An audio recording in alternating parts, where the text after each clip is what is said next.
Hello friends, good morning everyone.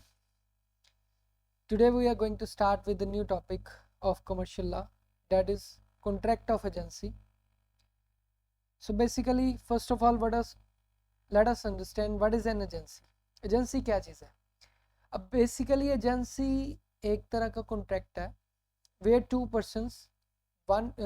persons होते हैं जिसके अंदर एक person authorize करता है दूसरे को कि वो उसके behalf पर काम करे with a third person.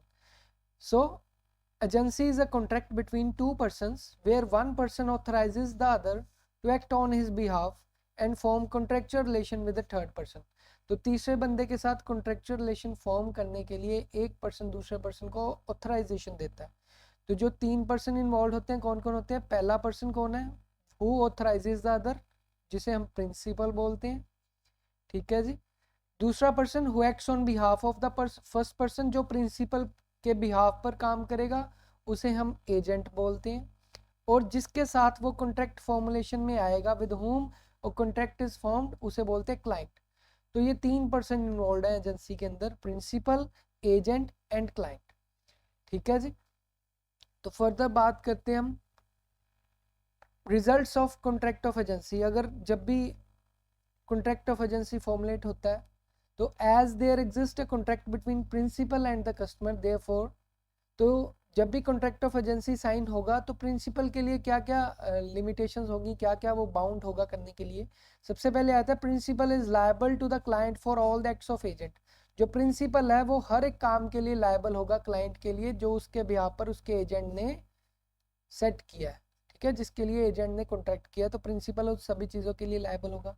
दूसरा, contractual relationship exists between the principal and the customer as the privity of contract existing between them. तो प्रिविटी ऑफ कॉन्ट्रैक्ट का मतलब क्या है? जो एक लीगल रिलेशनशिप पार्टीज के बीच में फॉर्मुलेट हुआ है उसे बोलते हैं प्रिविटी टू कॉन्ट्रैक्ट. तो कहते हैं contractual relationship exist between the principal and the customer. तो जो प्रिंसिपल और कस्टमर है उसके बीच में एक कॉन्ट्रैक्चुअल रिलेशनशिप फॉर्म्ड हो जाएगा जिसे हम बोलते हैं privity to contract. Privity to contract जो एजेंट के कारण फॉर्मुलेट हुआ. तीसरा, agent is just a link between principal and client. जो प्रिंसिपल और क्लाइंट के बीच में एजेंट क्या है? एक लिंक की तरह काम कर रहा है. एजेंट दोनों का मीडियोकर है जो उनका मेन रोल प्ले कर रहा है. Agent is not responsible and liable towards the client. जो क्लाइंट है जिसके साथ रिलेशन में आया है तो एजेंट उसके लिए रिस्पॉन्सिबल नहीं होगा. उसके तौर पे डायरेक्टली कौन रिस्पॉन्सिबल है? प्रिंसिपल रिस्पॉन्सिबल है. And agent may have been appointed by the principal for reward with consideration or without reward. तो एजेंट या तो प्रिंसिपल के द्वारा किसी भी तरह की कंसिडरेशन या रिवार्ड के लिए अपॉइंट किया जा सकता है या बिना किसी रिवार्ड के भी अपॉइंट किया जा सकता है. फर्दर इसेंशियल्स क्या हैं जी कॉन्ट्रैक्ट ऑफ एजेंसी के? सबसे पहले authorization by the principal. Contract of agency कब फॉर्मुलेट होगा? जब प्रिंसिपल ऑथराइज्ड करेगा. मतलब contract of agency requires that one person must authorize the other to act on his behalf. जब कोई अपने बिहाफ पर किसी को काम करने के लिए कहेगा तभी उसको ऑथराइजेशन मिलेगी एजेंट को. तो सबसे पहले ऑथराइजेशन होनी जरूरी है. Second, representative capacity of agent. Agent की क्या है बच्चे? रिप्रेजेंटेटिव कैपेसिटी होती है, मतलब वो रिप्रेजेंट कर रहा है.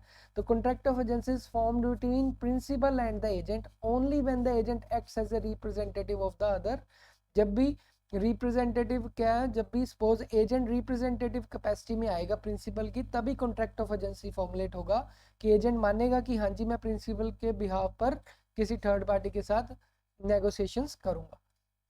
Then contractual relationship between principal and the third party. The contract so formed by the agent between the principal and the third party will be enforced in the way as if the contract has been formed by the principal himself. तो कहते हैं जो agent और client के बीच में जो भी कॉन्ट्रैक्ट या थर्ड पार्टी के बीच में कोई भी कॉन्ट्रैक्ट फॉर्मुलेट हुआ है तो वो सेम जैसे हम एक कॉन्ट्रैक्ट एक्ट फॉर्मुलेट करते हैं सेम जो भी कॉन्ट्रैक्चुअल ऑब्लिगेशन है वो प्रिंसिपल के साथ लायबल होंगी ना कि एजेंट के साथ. मतलब प्रिंसिपल खुद लायबल होगा जैसे एक कॉन्ट्रैक्ट में लायबल किया जाता है पार्टीज को. Then fourth, principal must be competent to contract.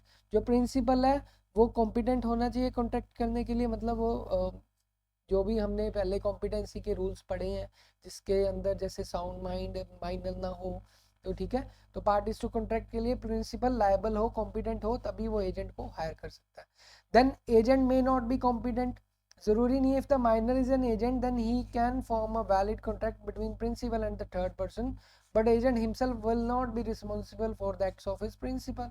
तो अगर कोई माइनर एजेंट बन जाता है तो वो भी चल जाएगा, बिकॉज मेन पार्टी कौन रिस्पॉन्सिबल है, प्रिंसिपल है जी। एंड रिस्पॉन्सिबिलिटी किसके ऊपर आएगी, प्रिंसिपल के ऊपर आएगी, ना कि एजेंट के ऊपर आएगी। नो कंसिडरेशन इज नेसेसरी, इसके अंदर किसी भी तरह के रिवार्ड की कंसिडरेशन की कोई कंडीशन नहीं है कि कंसिडरेशन होनी चाहिए, अंडर सेक्शन 185 डिफाइन किया गया। Contract of agency can be expressed or implied, can be expressed in the way or it can be employed by nature. Next, extend of agent authority or scope of authority, कहाँ तक उनकी authority extend की जा सकती है। Under section 188 agent is allowed to do only as much as is the scope of his authority granted by the principal. जो agent है सिर्फ उतना ही अलाउड है एजेंट को जितनी उसको अथॉरिटी दी गई है प्रिंसिपल के द्वारा।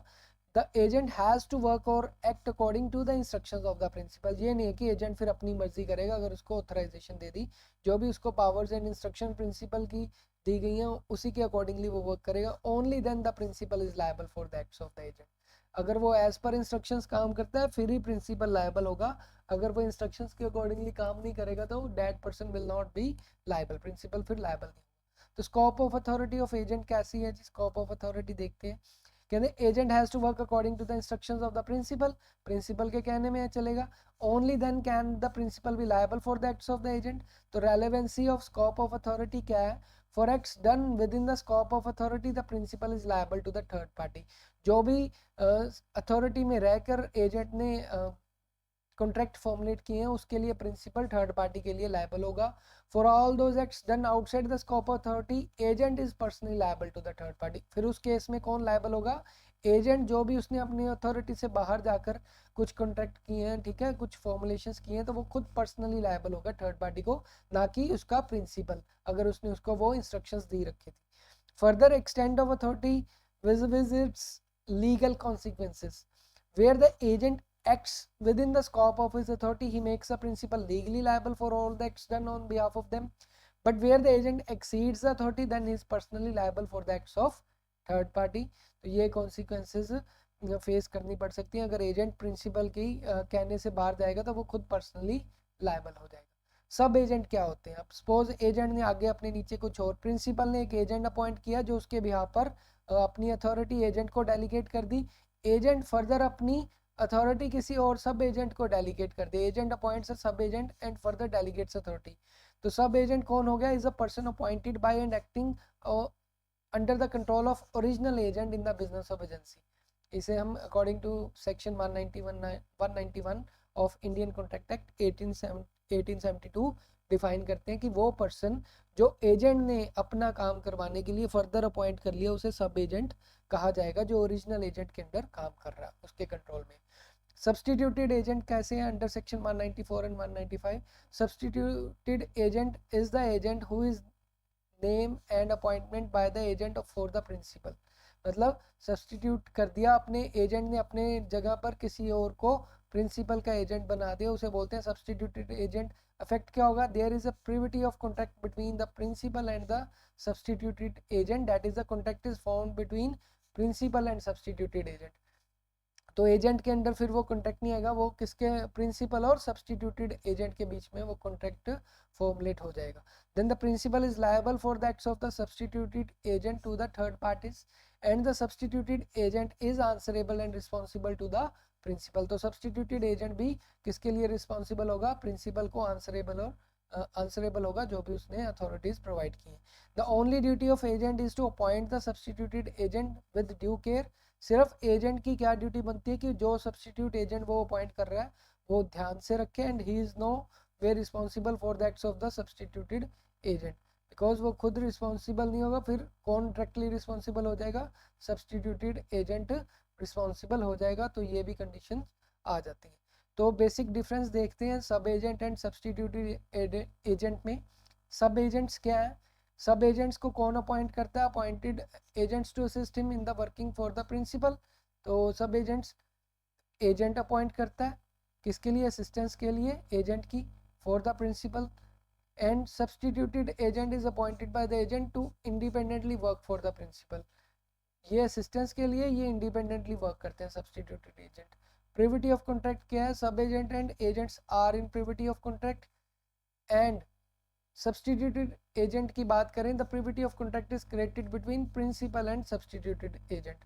तो इसके अंदर पहले तो वो दोनों ही आ जाते थे, एजेंट और सब एजेंट, बट अगर वो सब्सटीट्यूटेड एजेंट है तो जो प्रिविटी ऑफ कॉन्ट्रैक्ट है वो सिर्फ प्रिंसिपल और सब्सटीट्यूटेड एजेंट के बीच में ही होगा. Accountable, sub agent is accountable to the agent, but इसके अंदर substituted agent is accountable to the principal.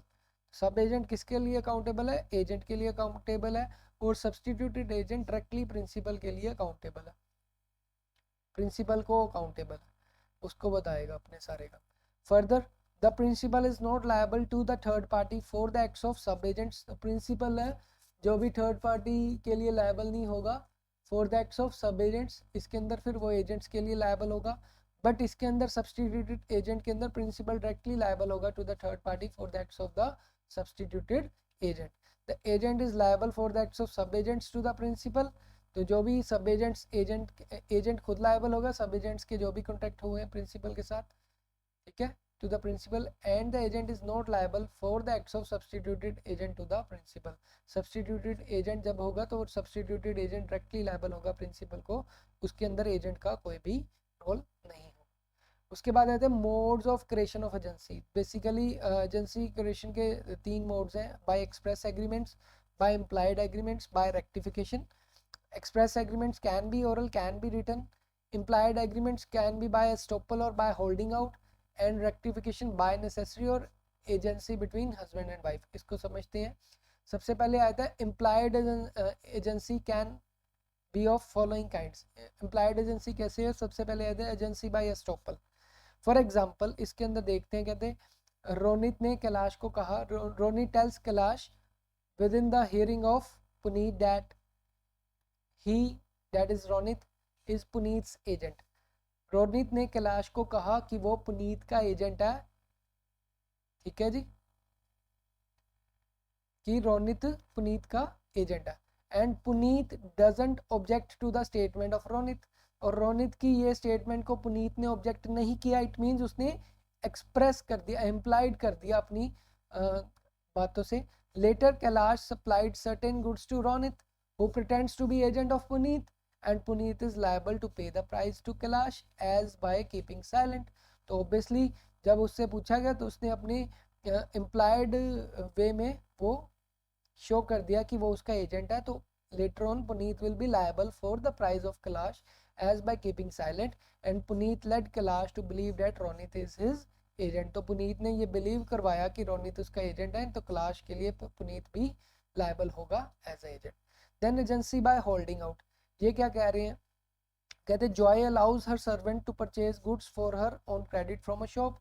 Joy ने अपने सर्वेंट को अलाउ किया हुआ था कि वो उसकी जगह पे उसके उधार पर एक शॉप से सामान खरीद के ला सकता है, ठीक है, गुड्स खरीद के ला सकता है. लेटर पेज फॉर देम, और बाद में वो पे करते थे. One day Joy gave cash to her servant to purchase goods. तो एक दिन जॉय ने कैश दिया सर्वेंट को और गुड्स खरीदने के लिए कहा. तो सर्वेंट ने मिस एप्रोप्रिएट द कैश, मतलब उसने कैश नहीं दिया, and purchase goods for himself on credit for the same shop, मतलब उसने सेम शॉप से वो उधार पर खरीद लिए. हेल्ड, तो उस केस में क्या है? Joy was liable to the shopkeeper as by her conduct she has made the shopkeeper believe that servant was her agent. तो उसने शॉपकीपर को यकीन दिलवाया हुआ था कि अगर ये मेरे बिहाफ पर सामान लेने आए तो इसको उधार पर दे दिया कर. तो later on Joy will be liable for the shopkeeper to be paid for the goods he have given. चाहे वो गलती सर्वेंट की थी, सर्वेंट से लायबल वो खुद होगा. Then agency by necessity, where under urgent circumstances one person acts as an agent to the for the another and there is no opportunity for communication with that other person, then it is implied that the first person act as an agent for the benefit of the other person. अगर agency by necessity किसी की urgent circumstances में भी कोई person दूसरे के behalf पर work करता है और उसको अपॉर्चुनिटी नहीं मिली कम्युनिकेट करने की, ऑब्वियसली जब उसने बेनिफिट के लिए वर्क किया तो agent will be then such agency is called agency by necessity. For example, इसे समझते हैं, P consigned a quantity of butter through a railway company. P ने कोई consignment भेजा बटर का through a railway company. When the consignment arrived at the destination, no one came to take the delivery of the consignment. Railway company sold the consignment of butter because it's being a perishable product held. The railway acted as an agent for P. उस case में railway ने फिर P के तौर पे agent के तौर पे काम किया. कल को P को पेमेंट करने के लिए रेलवे वाले दे देंगे पेमेंट, बिकॉज वो पेरिशेबल नेचर की थी और वो कंसाइनमेंट खराब हो जाता. तो इसे बोलते हैं agent by necessity. Then further agency between husband and wife.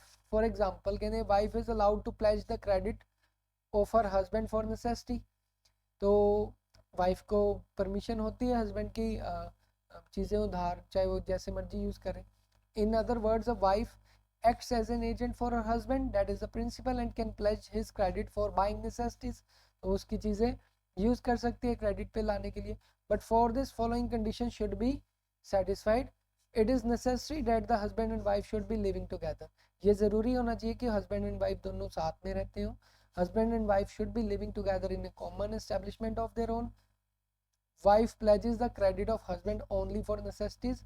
वो तो उनकी क्रेडिट जो भी यूज़ कर रही है हस्बैंड का वो सिर्फ नेसेसिटीज के लिए यूज़ कर रही है. Wife is not already given maintenance allowance for running the house hold expenses. उसको पहले से ही कोई मेंटेनेंस अलाउंस ना दिए जा रहे हो. फॉर एग्जांपल इसमें जैसे एग्जांपल लेते हैं, D was the manager of a hotel where his wife acted as the manageress, मतलब वो मैनेजर की वाइफ थी, ठीक है. They lived together in the same hotel but had no domestic establishment of their own. मतलब same hotel में रहते थे बट उनकी कोई डोमेस्टिक एस्टेब्लिशमेंट नहीं थी. The wife incurred with the tradesman a debt for clothes, payment for which was demanded from the husband. Obviously wife के behalf पर उन्होंने गुड्स खरीदे हैं, तो ऑब्वियसली तो एजेंसी रिलेशन एजेंट के तौर पे वाइफ हस्बैंड के काम कर रही है, तो obviously husband is liable to pay for the clothes of the wife, because उनके अंदर पहले ही एक हस्बैंड वाइफ रिलेशन था, वो कॉमन एस्टेब्लिशमेंट में living together under common establishment. तो घर नहीं था बट होटल में वो इकट्ठे रह रहे हैं, तो ऑब्वियसली तो मैनेजर को उसको पे करना ही पड़ेगा. Further agency by rectification. Rectification कैसे? Act done outside scope and authority. कुछ काम जो एजेंट ने outside the scope of authority किया, तो उस केस में principal disowns such act, principal मना कर दे, principal not liable for such unauthorised acts of the agent. तो प्रिंसिपल के पास पावर होती है कि वो अगर उसने कोई एजेंट ने उसके अथॉरिटी के बाहर जाकर कोई काम किया है, तो principal will not be liable for such acts and agent personally liable to the third person. दूसरी क्या कंडीशन हो जाएगी? एजेंट खुद लायबल होगा थर्ड पर्सन के लिए, बिकॉज उसने जो भी काम किया है वो अथॉरिटी के बाहर जाकर किया है. सेकेंडली, इफ प्रिंसिपल एक्सेप्ट्स और रिफॉर्म सच एक्ट. अगर प्रिंसिपल मान जाता है भी एजेंट ने मेरे बिहाफ कर दिया है, तो उसे बोलते हैं doctrine of rectification. Principal makes himself liable for the unauthorised act done by the agent but rectifies act of agent. तो एजेंट की जो गलती है उसको रेक्टिफाई करके प्रिंसिपल उस रेक्टिफिकेशन के अंदर वो काम के लिए मान जाता है. So rectification can be done of two kinds under section. Express rectification कह सकते हैं और implied rectification. For example, when the principal expresses his rectification by words spoken or written, इसे बोलते हैं express rectification. For example, a car dealer authorizes his salesman to show the cars to the buyer who visited his showroom. Car dealer ने अपने salesman को authorisation दी थी कि जो भी शोरूम में कार देखने आए उसको कार दिखाओ. But the salesman formed a contract of sale of one of the cars without consent of the car dealer. तो सेल्समैन ने कॉन्ट्रैक्ट ऑफ सेल कर लिया किसी के साथ, कार डीलर के साथ. The dealer accepts the act and continued with the contract of sale of car. तो डीलर ने भी वो चीज़ मान ली. Held the dealer rectifies the act. तो उसने क्या किया? रेक्टिफाई कर दिया. उसने सिर्फ दिखाने को कहा था, फिर उसने मान भी लिया जो उसने सेल डीड की. इसे बोलते हैं एक्सप्रेस रेक्टिफिकेशन. दूसरा जी implied rectification, where the principal is implied to be rectified the unauthorised act of the agent of his conduct. The rectification is said to be implied rectification. For example, A without P's authority lends P's money to X. मतलब A P की authority के बिना P का पैसा x को दे देता है. Later P accepts interest on loan from X. तो लेटर पी क्या कर रहा है कि वो एक्स से अपना लोन का इंटरेस्ट भी ले रहा है. तो पी's कंडक्ट ने ये इम्प्लाइडली शो कर दिया कि उसने रेक्टिफाई कर दिया act of loan by accepting the interest on loan by P accepting the benefit of the unauthorized acts of the agent giving an implied rectification of the act. तो इसने impliedly show कर दिया by accepting the loan from the agent कि वो उसको rectify कर दिया contract को.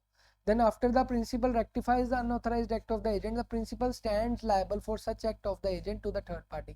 जैसे वो rectify कर देगा principal ये सभी act, तो वो agent के लिए liable होगा. Therefore, the privity of contract is formed between the principal and the legal party. तो privity of contract is formed between principal and the third party. तो इस केस में जो privity of contract है वो किसके अंदर formulate हो जाएगा, principal और third party के बीच में formed हो जाएगा. Rectification is a law equivalent to as if the act was done with previous authority. Rectification same तौर पे काम करेगा जैसे previously act authority के लिए वर्क करेगा. Rectification takes the act back to the date when the act was done. तो rectification पुराने जगह पर एक्ट को ले जाएंगे. For example the act shall be valid from the date when it was done and not from the date when it was rectified. तो rectification के बाद जो भी एक्ट है वो कब से वैलिड होगा, जब से वो फॉर्मुलेट हुआ था, ना कि जिस तरीके से वो रेक्टिफाई किया गया. ठीक है जी, when it was rectified. And it also establishes the relation between agent and the principal once the unauthorised act is rectified by the principal. तो ये रिलेशन भी क्रिएट कर देता है rectification between agent and the principal once the act is rectified. चाहे उसने अनऑथराइजेशन act किया है तो उसको रेक्टिफाई कर दिया गया. इसेंशियल क्या है वैलिड रेक्टिफिकेशन के, principal must be in existence at the time of contract. Principal की प्रिंसिपल होना चाहिए साथ में at the time of contract. Principal must be competent, principal competent होना चाहिए कॉन्ट्रैक्ट करने के लिए both at the time of making the contract and at the time of rectification. तो rectification must be in the knowledge of facts, must be with knowledge of full knowledge of facts. जो भी rectification किया complete knowledge के साथ होनी चाहिए. अगर ऐसा नहीं होगा तो वो कॉन्ट्रैक्ट वैलिड नहीं रहेगा. Rectification must be done within reasonable time. उसके बाद act to be rectified must be lawful, lawful होना चाहिए. Rectification lets back to date of the act, मतलब लेट्स मतलब जो जिस डेट से उन्होंने एक्ट फॉर्मुलेट किया बैक डेट से ही तो माना जाएगा. Act must have been done on behalf of the person rectifying. Act किसके बिहाफ पर, जो भी पर्सन उसको रेक्टिफाई कर रहा है उसके बिहाफ पर माना जाएगा. The whole transaction must be rectified. Rectification should not injure a third party. जो रेक्टिफिकेशन है वो उसके लिए उसके साथ थर्ड पार्टी को नुकसान नहीं होना चाहिए. The transaction must have been substituted at the time when it is rectified and the principal must have signed his unconditional acceptance of that. तो principal है वो मानना होना चाहिए, उसने unconditionally साइन किया हो contract. Duties of agent, duties क्या है, to act as per the direction of principal. सबसे पहले ये ड्यूटी अंडर सेक्शन 211. उसके बाद अपनी to act with reasonable skills and intelligence. जो proper skills and intelligence use करके ही एक्ट करे, मतलब प्रॉपर साउंड माइंड, अपनी समझ जो भी इसके पास समझ है सूझबूझ है उससे प्रॉपरली काम ले.